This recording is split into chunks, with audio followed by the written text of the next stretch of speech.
Hello, everyone, and welcome. You're watching Eagle News America. I'm Philip Toledo coming to you from Atlanta, Georgia. It's Tuesday evening here, March 23rd, 2021, and as always, we have updates from several of our correspondents across North America. Grace Quarto in Milwaukee, Wisconsin. Lieutenant Governor Barnes releases a statement condemning anti-Asian violence in Georgia. Thomas Likeness in Edmonton, Alberta. Despite a rare side effect, Health Canada insisting the AstraZeneca vaccine is safe.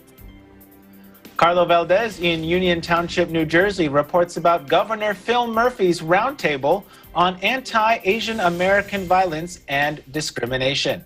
Then we'll head to Alexandria, Virginia with EJ Gonzalez.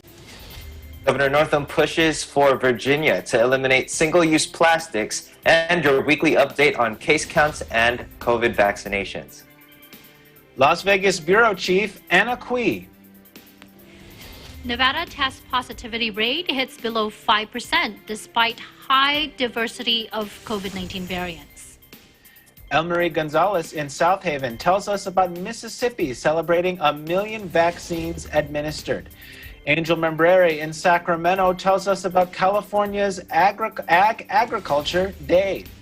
Then for business news, Bobby Soriano reports about Powell and Yellen delivering their joint testimony to Congress, the U.S. raising AstraZeneca vaccine concerns, and a chat platform, Discord, considering a sale.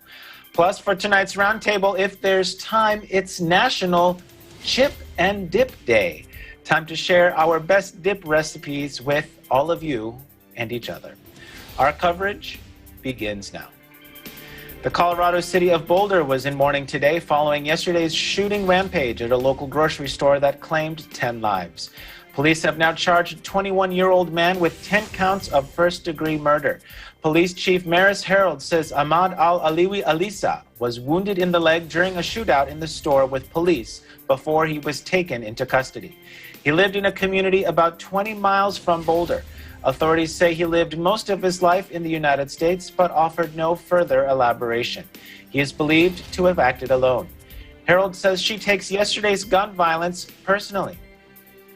It's challenging. I live 3 blocks up the street from that store. You're worried about your neighbors, you're worried about your partner, you're worried about everything when you get that call. And so, yeah, I feel numb. And it's heartbreaking. It's heartbreaking to talk to victims, their families. It's tragic. The coroner's office worked into the early hours of this morning, removing the bodies of victims from the crime scene and notifying relatives. Boulder District Attorney Michael Doherty says this is just the beginning. Doherty says it will be a long investigation. Take a look. I do want to stress that the investigation is really in its early stages. And we're going to work incredibly hard to see it through to completion. That completion is likely more than a year from now. But between now and that day when justice is done for all 10 of these victims, I can promise you we're going to work together, federal, state, and local levels, to give this case our all. At the White House, President Joe Biden gave a 6-minute statement on gun violence, but did not take questions from reporters.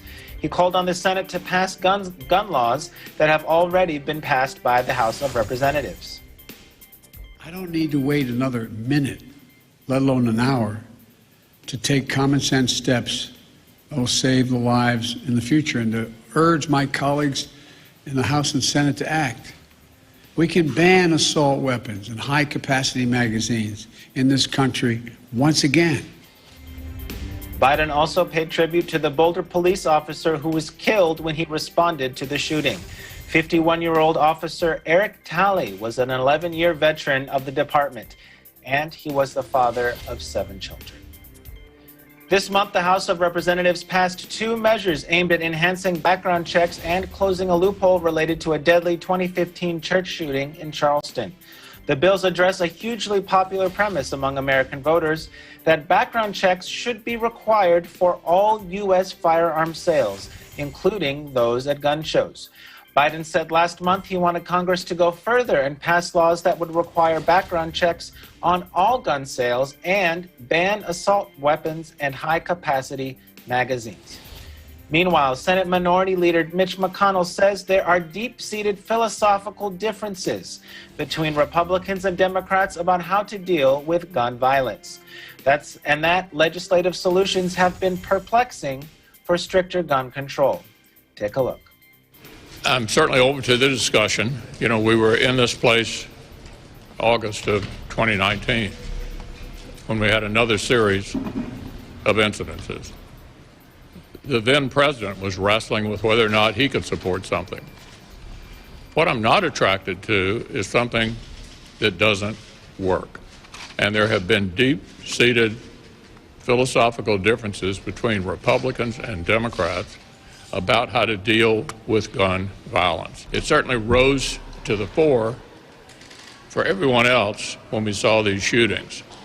These despicable acts of violence should need to be condemned for what they are, but the legislative solutions have been perplexing, and as I said, I share Joe Manchin's opposition to the version that passed in the House. With regard to these acts of violence, they are absolutely horrendous. Let me focus for a minute on the shootings in Georgia. As the husband for almost 3 decades of an Asian American woman, I have noticed, and we have experienced over the years, racial prejudice against Asian Americans. One thing we do know for sure is that these shooters are invariably mentally incapacitated. Mentally incapacitated. This is a vexing problem that is extremely hard to identify in advance. So we will see what the majority leader wants to put on the floor and see what it looks like and have a full, robust discussion. In a statement, Lieutenant Governor Mandela Barnes of Wisconsin says anti-Asian attacks have been fueled by racist rhetoric from the previous administration. In Milwaukee, Eagle News correspondent Grace Quarto joins us tonight with the details. Grace? Thank you, Philip. In Madison, Wisconsin, Lieutenant Governor Mandela Barnes issued a statement on March 17 on the shooting in Atlanta, Georgia, and the anti-Asian racism, violence, and discrimination in our communities. Barnes is saddened and outraged by the shooting in Atlanta, Georgia, that left 8 people dead, including 6 Asian women. Barnes said that the targeted acts of hatred and violence against Asian American and Pacific Islander communities have been on the rise since the early days of the pandemic. Barnes said that these attacks have been fueled by racist and xenophobic rhetoric from the former president and other political leaders. According to Asian American Pacific Islander Stop Hate Coalition, 3,795 anti-Asian hate incidents were released from March 19, 2020 to February 28, 2021.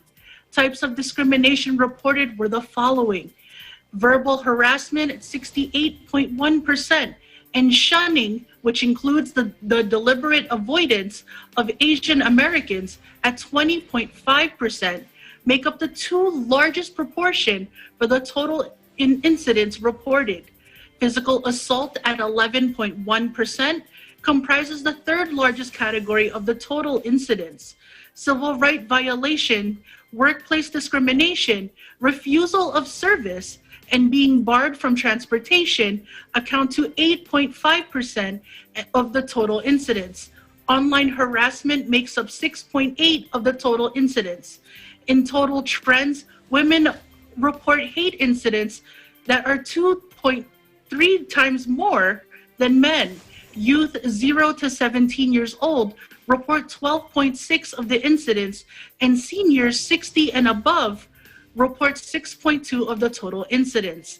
The largest ethnic group that report experiencing hate are those of the Chinese cultural background at 42.2%, followed by Koreans at 14.8%, Vietnamese 8.5%, and Filipinos at 7.9%. Incidence reports come from all 50 states, including the District of Columbia. The primary site for discrimination incidents occur in front of businesses at 35.4%, followed by public streets at 25.3%, and public parks at 9.8%. Online incidents and online bullying account for 10.8% of the total incidents. Lieutenant Governor Mandela Barnes goes on to say that although these evidence have noticeably increased over the last year, anti-Asian racism is embedded in the nation's legacy. From racist immigration laws like the Chinese Exclusion Act and the evils of the Japanese internment to the countless other foreign policy decisions that have devastated Asian and Pacific Islander populations around the globe. President Joe Biden condemned the rising of the hate crimes against Asian Americans while in Atlanta last Friday, saying they have been attacked, blamed, scapegoated, and harassed. They have been verbally assaulted, physically assaulted, and killed, noting that there are more crimes that go unreported. Vice President Kamala Harris, who is of South Asian descent, echoed and amplified that racist rhetoric must stop. The alleged gunman Robert Aaron Long was charged with 8 counts of murder and 1 count of aggravated assault. In Milwaukee, Wisconsin, Grace Cuarto, Eagle News, we live in an interesting time. Back to you, Philip.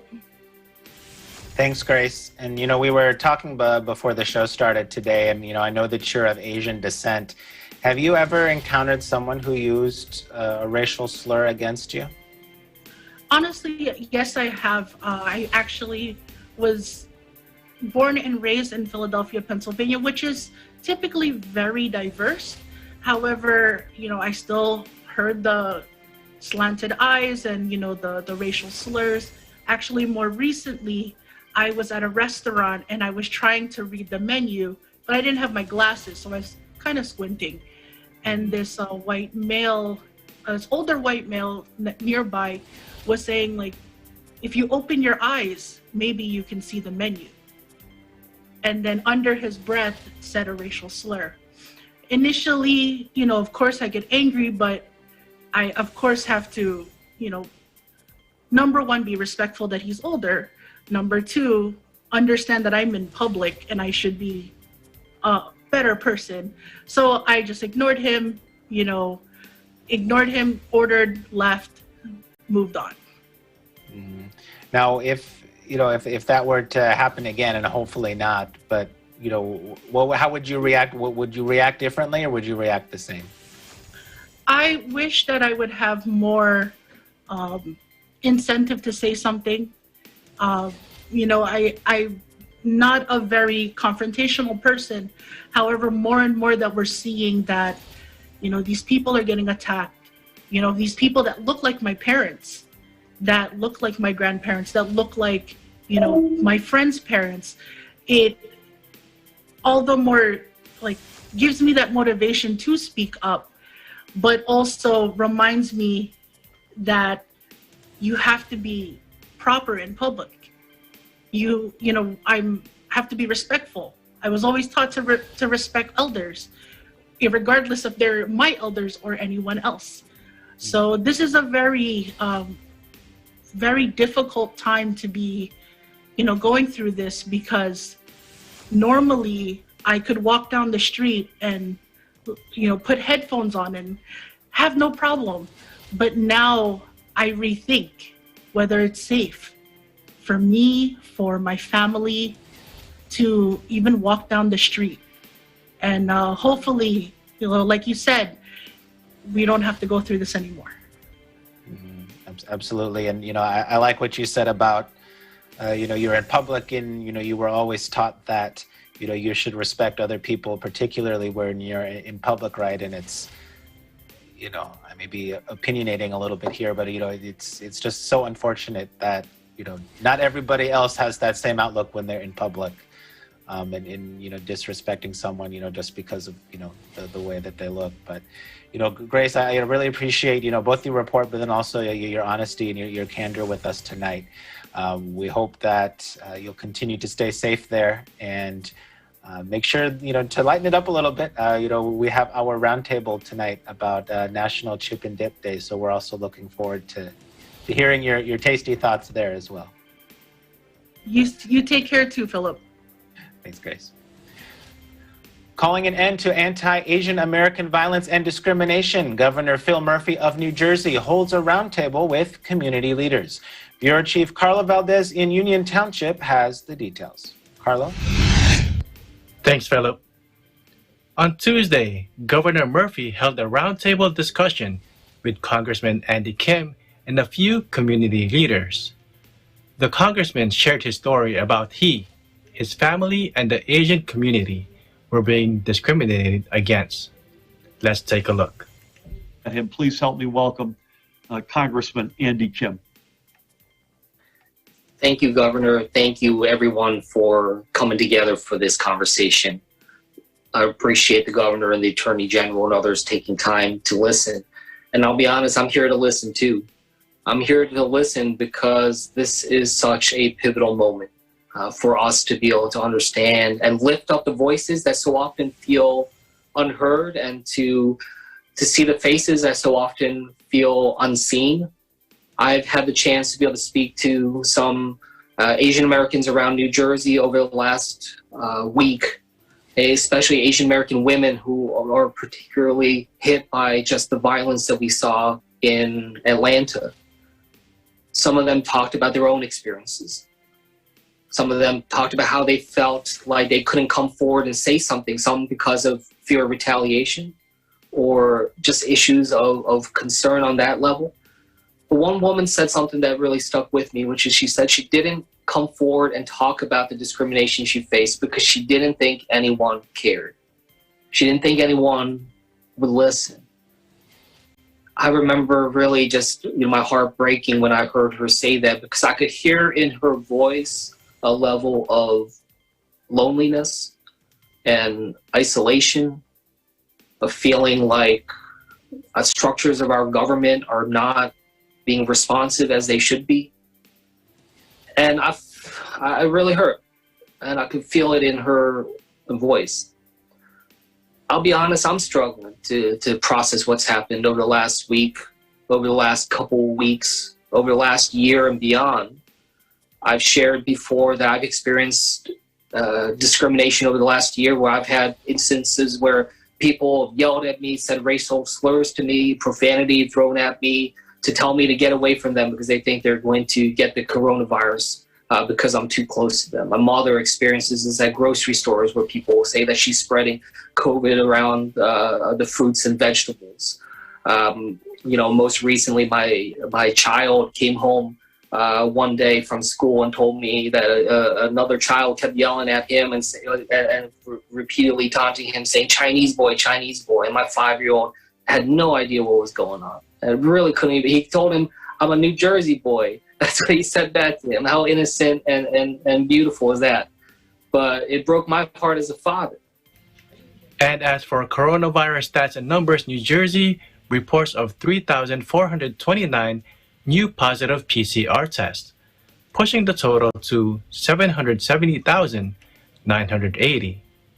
Sadly, New Jersey is reporting 61 new confirmed deaths, pushing the total to 21,727 lives lost. In Union Township, New Jersey, Carlo Valdez, Eagle News. We live in interesting times. Back to you, Phil. Thanks, Carlo. Up next, we'll have a report from Edmonton, Alberta. Eagle News America continues. Stay with us.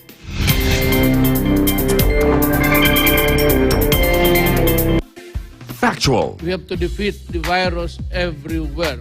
Timely information.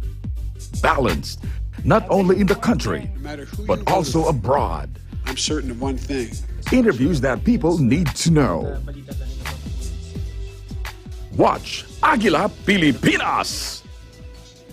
A 1-hour newscast of reports coming from regional hubs in Luzon, Visayas, and Mindanao. Know the important updates in Asia in ASEAN in Focus.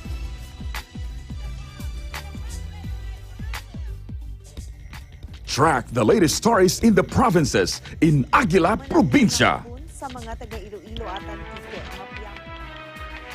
Tune into Mata ng Aguila, the evening primetime news program of Net25. Balanced and objective, Mata ng Aguila covers national and international issues, tackles news on business, health, science and technology, entertainment, sports and human interest features, and current events. And Eagle News International delivers the latest global reports, impartial, accessible, and up-to-date. It brings to fore EBC's rich international scope and access to valuable information streams. Well, thank you to thank our health outdoor. Catch these programs on Net25. You can also watch our news programs through eaglenews.ph and Eagle News Facebook page and YouTube channel.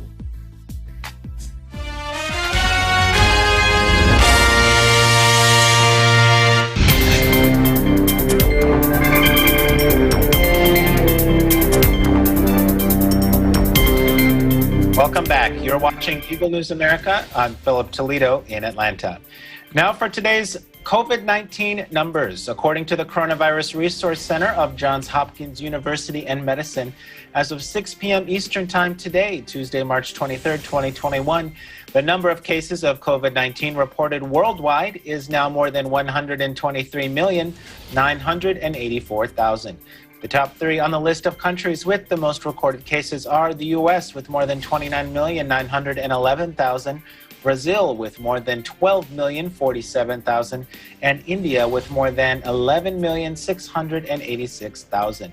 Sadly, this virus has now already claimed more than 2,728,000 lives worldwide. The countries with the three most number of COVID-19 related deaths are the U.S. with more than 543,000, Brazil with more than 295,000, and Mexico with more than 198,000.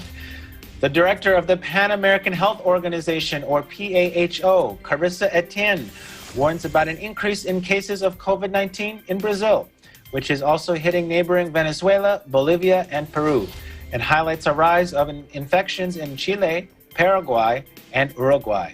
Take a look. It is critical for all Brazilians to adopt the preventive measures that were being put in place to slow transmission of the virus. It can save your life and the lives of those closest to you.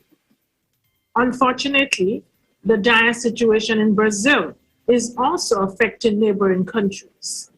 Cases have risen in Venezuela, particularly in the states of Bolivar and Amazonas, which border Brazil. A rise in cases has been reported in the Pando department in Bolivia, and ICU bed occupancy remains very high in Loreto, Peru. In the southern cone, cases continue to spike in Chile, Paraguay, and Uruguay. In Paraguay, a majority of the ICU beds are occupied, and the health system is buckling under the pressure. Up north, Health Canada insists that the AstraZeneca COVID vaccine is safe, despite reports of concerning side effects. In Alberta, Thomas Likeness joins us this evening with all the details. Hi, Thomas. Thank you, Philip. You know, public confidence in the AstraZeneca COVID vaccine, well, it's been waning in recent weeks, especially up here in Canada. Matter of fact, it's been dropping through the floor all the way to the sub-basement. What happened to this once promising immune-inducing formula? Well, first there was concern about its effectiveness in older people, those over 65, and as a result, some countries restricted its use and still do, to people under 65. Then reports surfaced that people experienced blood clots following immunization with this product. That prompted up to 19 European nations to halt usage of AstraZeneca pending further investigation. Now most of them have resumed using that inoculant. Then this week, the accusations that the company exaggerated the results of phase 3 clinical trials in the United States. The company is now saying it's going to update its results this week. Here in my country, Health Canada has now issued a warning. It's a warning of a rare possible side effect of blood clots in the brain from the AstraZeneca vaccine, but the department at the same time insists the product is safe. The department's chief medical advisor, Dr. Supriya Sharma, admits the rollout of the vaccine has been fraught with errors, and yeah, even she says this has eroded public confidence.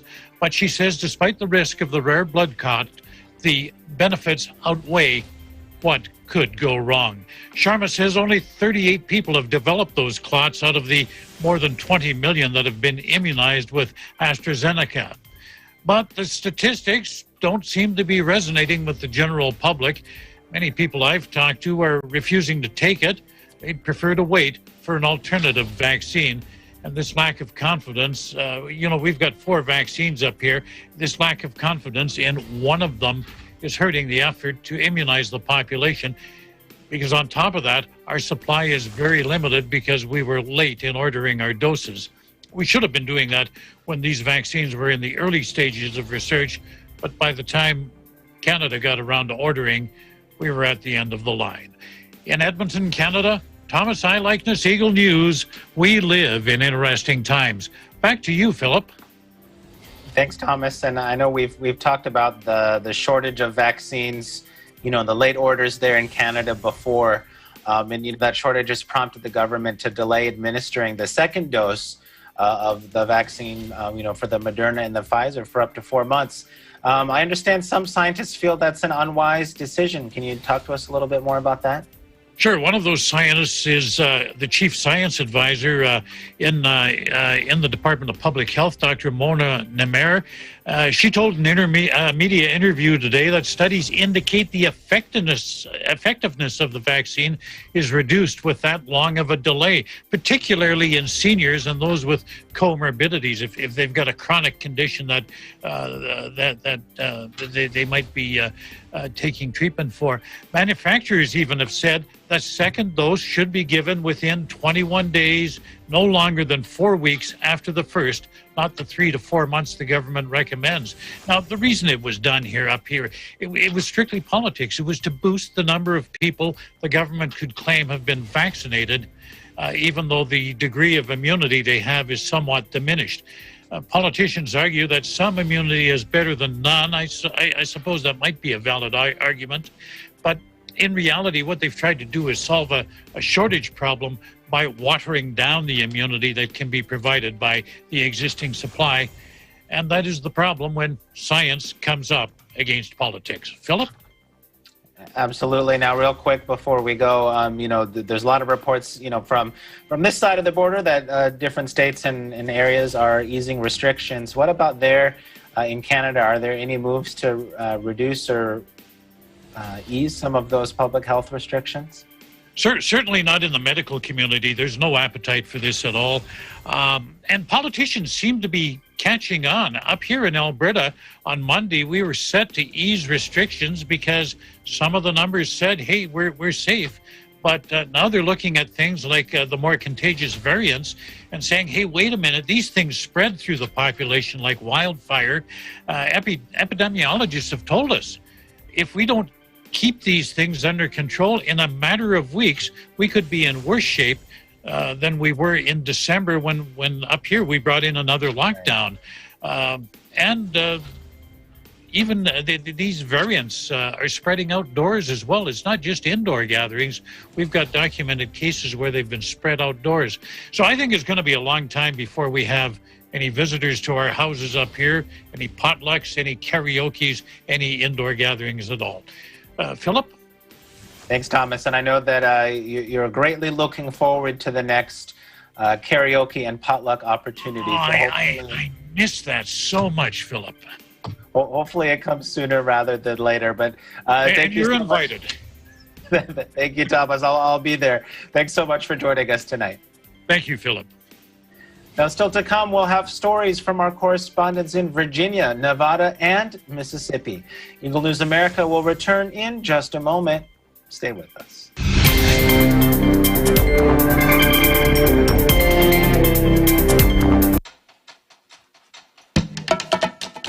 Gustuhan ko rin yung ginawa ninyo kasi iniba nyo yung aura ninyo.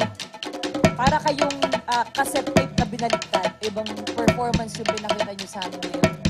Uy, may wow factor, may pasabog. Tumaas ang balahibo ko. Ang nagwagi ay walang iba kundi Chicklets!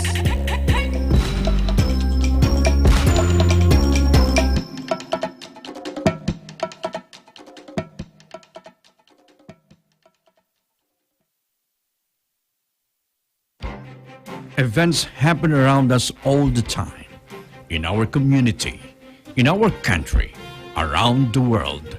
Events that affect people, move communities, or simply inspire us. Interesting events that people need to know.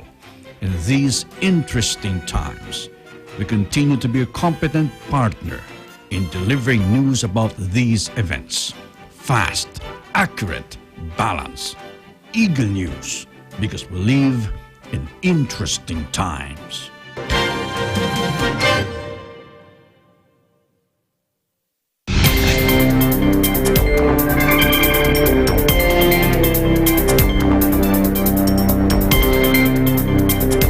Welcome back. This is Eagle News America. I'm Philip Tito in Atlanta.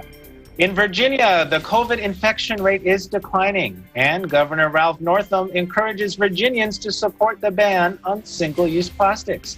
This starts at state agencies, colleges, and universities.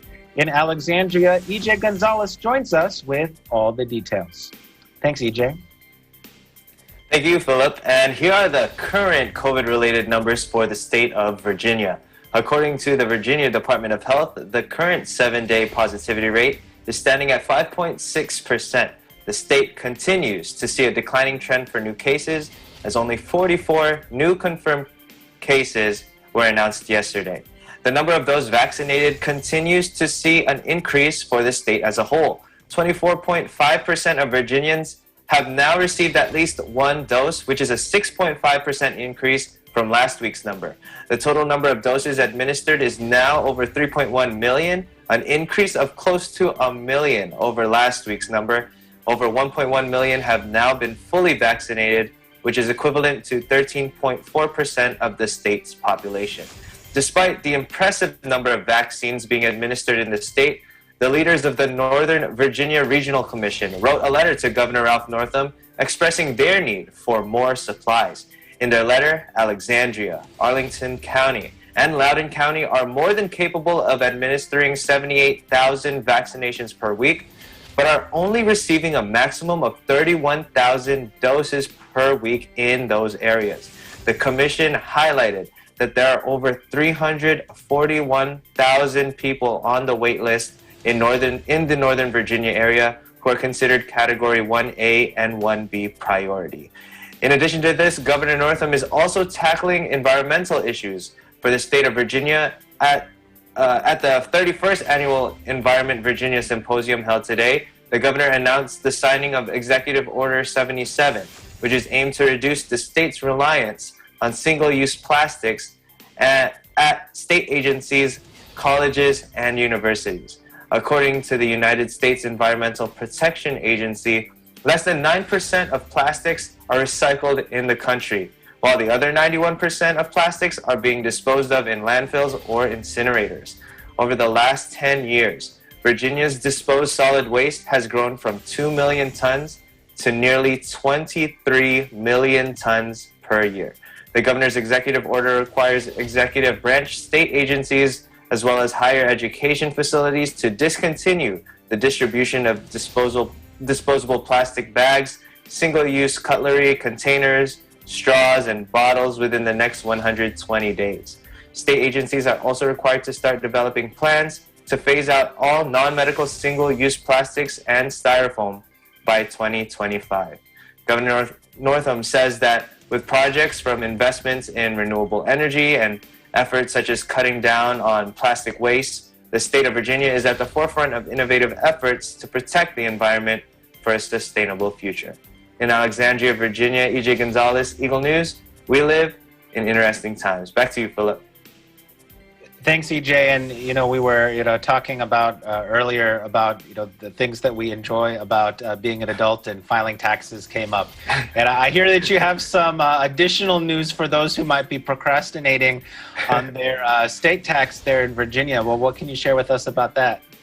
Yeah, so I do. Good news for those who are waiting till the last possible moment to file the taxes, like myself. The deadline for Virginia individual income tax filing and payment has been extended by over a month. So original due date was April 15, but that has now been pushed to May 17th. So good news, no penalties will be issued to those who filed before the 17th of May. Philip?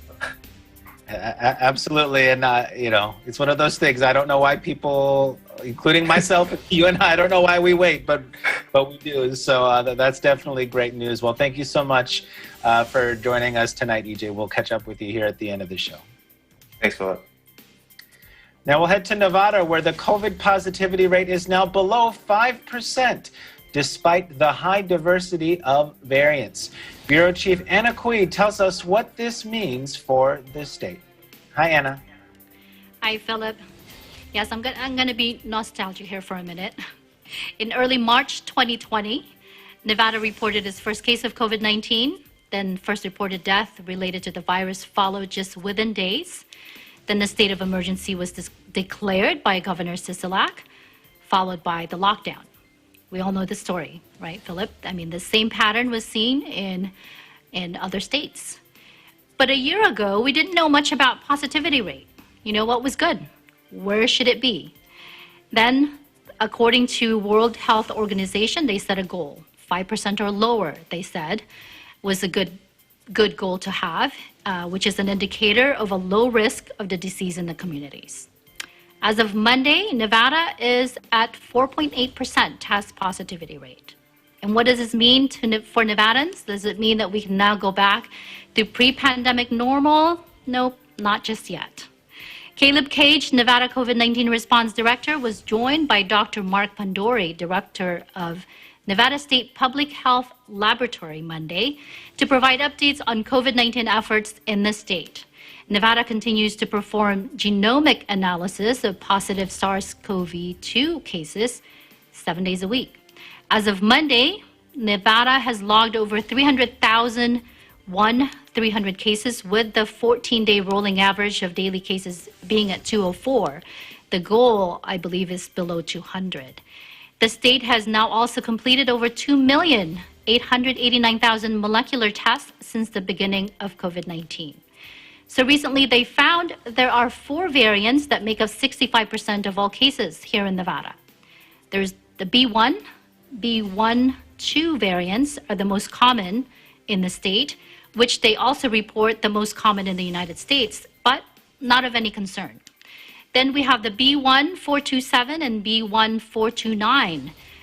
They are the so-called California variants.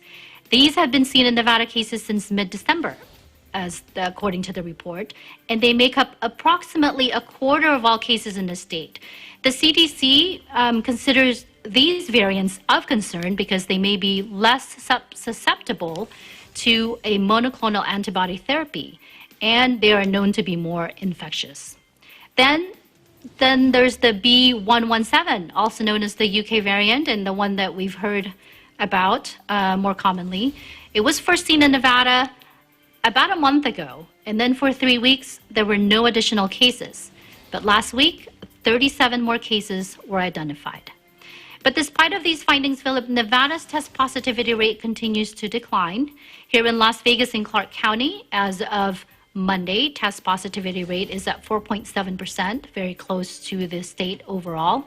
But even so, health officials encourage all Nevadans to continue to be diligent in their mitigation measures. No one can ever imagine going back, to going back into a lockdown. In Las Vegas, Anna Cui, Eagle News. We live in interesting times. Back to you, Philip. Thanks, Anna, and that's definitely good news about the positivity rate going down there. And, something that's, always on our minds when we think about going back to normal is school reopening. Can you give us an update on Las Vegas and the schools? Yes, actually, the sixth graders, freshmen, and seniors returned to in-person instruction yesterday. It is on a hybrid schedule, 2 days in school, 3 days at home, and vice versa. And then there's the third choice for to continue with the online education. And just to share, Philip, I drove by an elementary and middle school today on the way to work, and to see the crossing guards helping a man with 2 kids cross the street made me a little bit teary-eyed, I have to admit, this morning. It's definitely a different sight because, not as many kids out walking to school. I can actually count with, my 2 hands how many kids I saw going to school this morning. Definitely different compared to how it was before the pandemic. Absolutely, and they were probably all in masks too. Yes, all in masks. Yeah, that's definitely something I've noticed. Even when Georgia, we've been open for a little while, but just going to the park and you see a bunch of kids in masks. It's good to see them out, but it still reminds you that we're in the middle of a pandemic. But thank you so much for joining us tonight, Anna. We'll make sure that we catch up with Chip and Dip here at the end of the show. Thanks, Philip. 1 million COVID vaccines have been administered in the state of Mississippi, and Governor Reeves is celebrating. In South Haven, Eagle News correspondent Elmarie Gonzalez reports. Thank you, and hello from South Haven, Mississippi. On Monday, Governor Tate Reeves held a press conference at Trustmark Park in Jackson, Mississippi, to celebrate the 1 million shots given to Mississippians. He expressed thanks to the MS National Guards, MSDH, MEMA, and all the partners that helped distribute the vaccine to Mississippians. He also looked back to 1 year and 2 weeks ago when the first case of COVID-19 arrived in Mississippi, and how this pandemic changed the lifestyle of Mississippians. Let's take a look. I'm extremely excited to announce that today, Mississippi will administer our 1 millionth shot. Approximately 365,000 Mississippians have been fully vaccinated, with approximately 650 to 700,000 Mississippians getting at least 1 shot thus far. So how did we get to this point? Let's wind the clocks back for approximately a year and 2 weeks. March the 11th of 2020 brought with it the first positive case of COVID-19 in Mississippi. I remember exactly where I was when I got the call from Dr. Dobbs confirming that. And I'm sure many of you, if you think about it, will remember exactly where you were when we first heard that we had a positive case. A few short weeks later, the entire nation experienced unprecedented actions to flatten the curve and to protect healthcare systems across America. For months and months and months, we have worked to fight this virus. To do that, each of us have had to make individual sacrifices. We spent time away from our loved ones. We've spent time away from our churches. And we've spent time away from the normalcy and the routine that we had all become accustomed. I know that making these sacrifices has not been easy for so many of you. In fact, it was hard. It was burdensome. It was isolating. We've had challenges from a mental health perspective, and will continue to do so. But throughout it all, Mississippians kept doing what Mississippians do through COVID, through floods, through tornadoes, through hurricanes, through ice storms, and more. You persevered. You kept your spirit. And you never stopped working to help your fellow Mississippians. To all of you who have made sacrifices to get us to this point, thank you.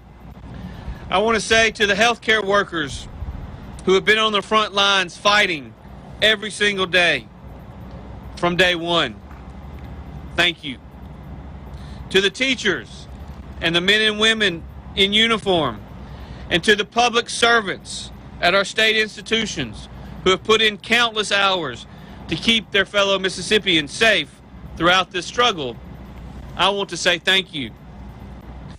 Mississippi is one of the only states in the nation that allows any person above 16 years of age to receive a COVID-19 vaccine. The vaccine is available and can be accessed through msdh.ms.gov. I hope you're staying well and safe in your part of the country. From South Haven, Mississippi, I am Elmarie Gonzalez. Eagle News will live in interesting times. Up next, a report from Sacramento and business news with Bobby Soriano. Eagle News America will return shortly. Stay with us.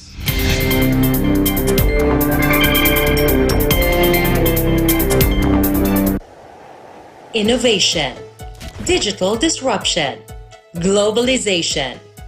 Startups, micro, small, and medium enterprises, as well as large corporations, all face interesting challenges in the market today. Peek into the world of exciting opportunities and partnerships to drive growth with the latest business news and information. We are open for business. Your weekly dose of entrepreneurial inspiration to update you on the latest developments in the world of business. Get up close and personal with CEOs and thought leaders to help you discover valuable insights, sharpen your instincts for smart decision making with the latest markets and economic trends, disruptive ideas, global innovation, social entrepreneurship, and other leading-edge business ideas. Join the conversations to create a more vibrant environment for entrepreneurship. Catch Open for Business, from vision to action.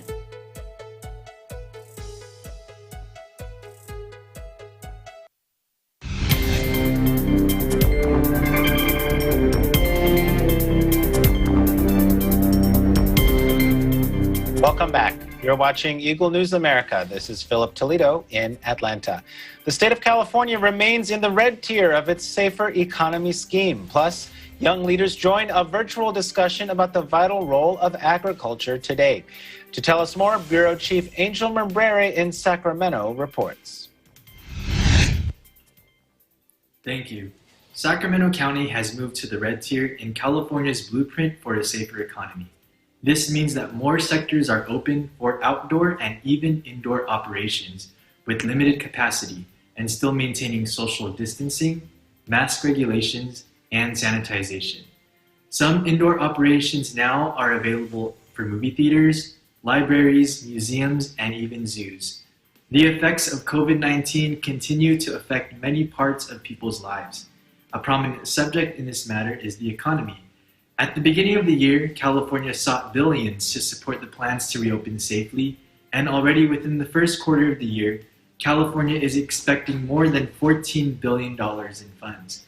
Because of this, more funds can be allocated to small businesses, additional stimulus checks, and safe opening of schools across the state, which is all part of the Golden State Stimulus. Lastly, today is California Ag Day 2021. With the theme Celebrating Resilience.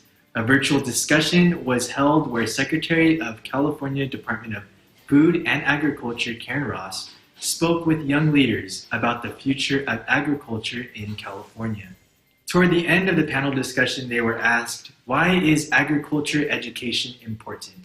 And here was the response from Jocelyn Anderson, a director for the Glenn County Farm Bureau and a North Valley farmer. She elaborates on the importance of getting involved and seeking out resources. Let's listen. So I think a really great wrap up what everyone's kind of mentioned and talked about, and that I also agree with, is that ag is not just the conventional perception of what farming is. And we've all touched base on there's engineers, specialists, researchers, PCAs, mechanics, welders. It's not about just what we grow and produce, but it's about who we need to keep growing our agricultural community.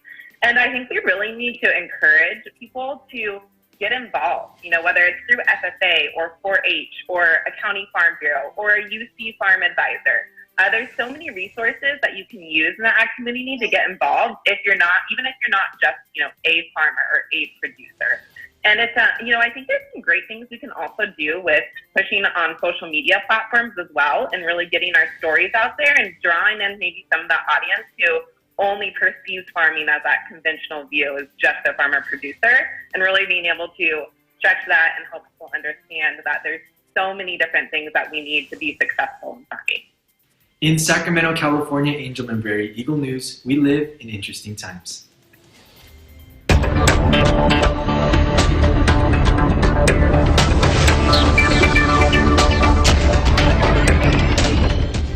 Tonight we have several stories from our business desk. EBC's Bobby Soriano files this report. Good evening. U.S. markets have closed. Here are your latest business headlines. Inflation is still not a concern, and U.S. corporate tax rates may be on the rise. That was the message delivered by Fed Chair Jerome Powell and Treasury Secretary Janet Yellen in their first joint testimony to U.S. lawmakers today. The two are required to provide quarterly testimony to Congress regarding the impact that emergency Fed lending programs are having on the country's pandemic recovery. But lawmakers also questioned them on a variety of other issues, such as the risk of climate change to businesses and concern over the budget deficit.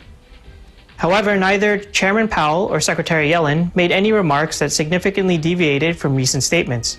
Chairman Powell continues to maintain that the central bank has the tools necessary to mitigate any unwelcome increase in inflation due to economic stimulus. And Secretary Yellen took the opportunity to defend the Biden administration's plan to return the corporate tax rate to pre-Trump levels in hopes of being able to fund a major infrastructure bill that the president has made as one of his top priorities for the country. British-Swedish pharmaceutical company AstraZeneca continues to be in the hot seat as a U.S. health agency raised concerns today that the company may have included out-of-date information during trials of its COVID-19 vaccine. AstraZeneca has already been in the news recently after several European countries began suspending the distribution of its vaccine over reports that the vaccine was causing fatal blood clots.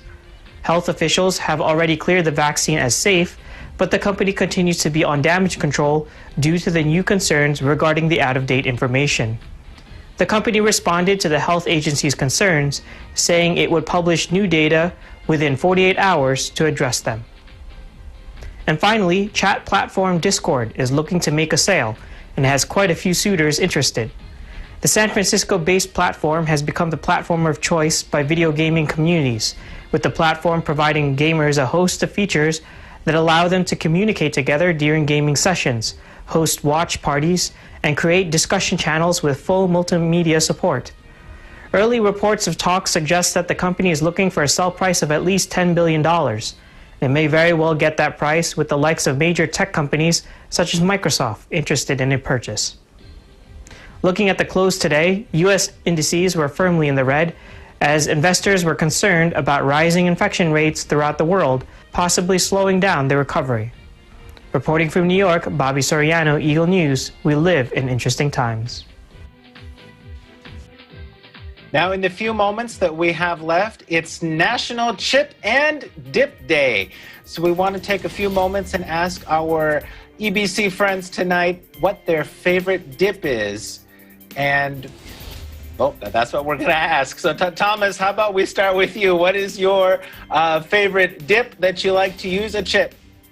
I really like cream cheese base with a dill pickle flavoring to it. And it's one of the few that I just buy off the shelf. It's easier to do that than make it. But yeah, that's my favorite. A dill pickle dip with some plain chips. There's just nothing better than that, Philip. It sounds great. Anna, how about you?